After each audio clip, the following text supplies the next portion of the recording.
everybody. So this is a chakra healing spread. So we're going to pull 2 cards for each chakra. So let's get into it. So of course, we're going to start with the root chakra. And this is a childhood issue that is currently affecting me. So we have the Queen of Cups with the 7 of Cups. So the Queen of Cups encourages self-reflection and connecting with deep emotions and listening to our intuition.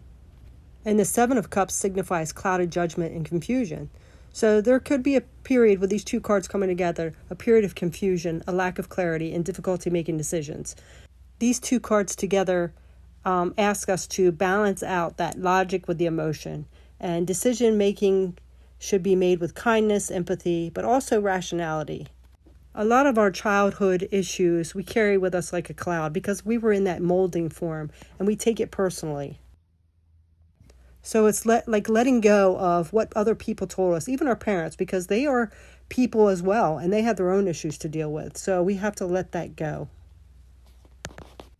So realizing that they were, like I said, humans with their own insecurities and doubts and issues. So realizing not to take it personally, do that deep healing, letting go of that stuff, as well as coming to terms and letting go of that past. You know, our past does not define us. It doesn't make us who we are. So the 7 of Cups, is a lot of options, but again, it's with that clouded vision. So making the choice to see things clearly for what they really are. And this is also being compassionate with ourselves, because the Queen is very compassionate and listening to our intuition and knowing the truth for what it is. Now we move on to the sacral chakra, and this is an emotion I'm bottling up inside. The Star card with the World. Wow. So the Star card is all about hope, inspiration, renewed sense of faith, as well as healing. And it reminds us to be true to our own values. And the World card symbolizes completion, accomplishment, the journey towards transformation. So both of these cards are about transformation and spiritual growth. The path that leads to completion and accomplishment, the journey of self-discovery. So this emotion that we're bottled up, and I feel like all of us do this, we come into this life with this purpose that we want to accomplish, but we get lost along the path of this world, this planet, and all the people in it. We have this amnesia, and then we have people telling us all different things and the way the world is and all that. It gets us kind of lost and confused, and then we're like constantly looking for this path and maybe not feeling whole. And then we have heartbreaks and traumas and all this stuff and people telling us different things and be a certain way. So I feel like it's just kind of like that thing of life where we get lost in our own direction because everybody is telling us to be a certain way. As well as, we got to survive and pay the bills. So we kind of get, worn out, burnout, tired, stressed out. So these emotions is the thing that we really want to be, who we are supposed to be on this planet without all the outside interferences. Now we move on to the solar plexus chakra, and this is something causing me anxious feelings. The Hanged Man with the 5 of Pentacles. So this is interesting because I'm thinking of Jim Carrey right now when he describes depression, how it's like our avatar that we don't want to live this life. It's like a mask or facade. And then we get depressed because we're not living that life that we are supposed to live or that we want to live.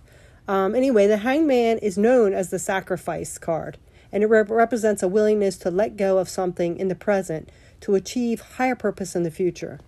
So he suggests that we shift our perspective, where we need to sacrifice personal desires, expectations, or even material possessions to gain enlightenment and spiritual growth. And then the 5 of Pentacles is considered the card of hardship and loss, where we feel left out in the cold. We have a sense of abandonment. So these 2 cards together are definitely growing pains and feeling stagnant or stuck. So the Hanged Man is encouraging us to see things in a different perspective or attitude towards current struggles. And because growth comes from difficult situations and we have to struggle and sacrifice to grow. So it's no wonder where people are anxious and stressed out. I mean, we can barely make it. We're having to pretend we're something we're not a lot of times, or not living our life to the fullest or how we were supposed to live our life. Everybody's entitled to abundance, but here we are struggling paycheck to paycheck, right? So sometimes it's more about the hell. Some people get those high paying jobs, but they're miserable.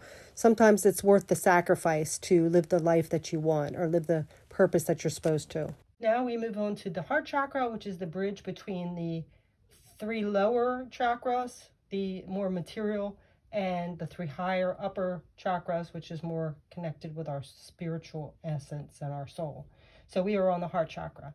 How can I be more compassionate with myself? We have the 2 of Swords with the Emperor. This is very interesting because the Emperor is authority, power, and structure. A person in control. They have a sense of direction of where they're going. And the 2 of Swords is difficult decision making and a state of being stuck. So again, the root chakra is all about our foundation. So if we were in that energy from the root chakra, we have to build up on that. So we have to take our power back. And it's not easy because we got to do a lot of healing. So this is decision making during chaos and conflict that needs to be resolved. So we have to build up on all that and take our control back of our life and the leadership and authority of our life and make those decisive decisions during uncertainty. Throat chakra, a belief I'm holding on to too strongly.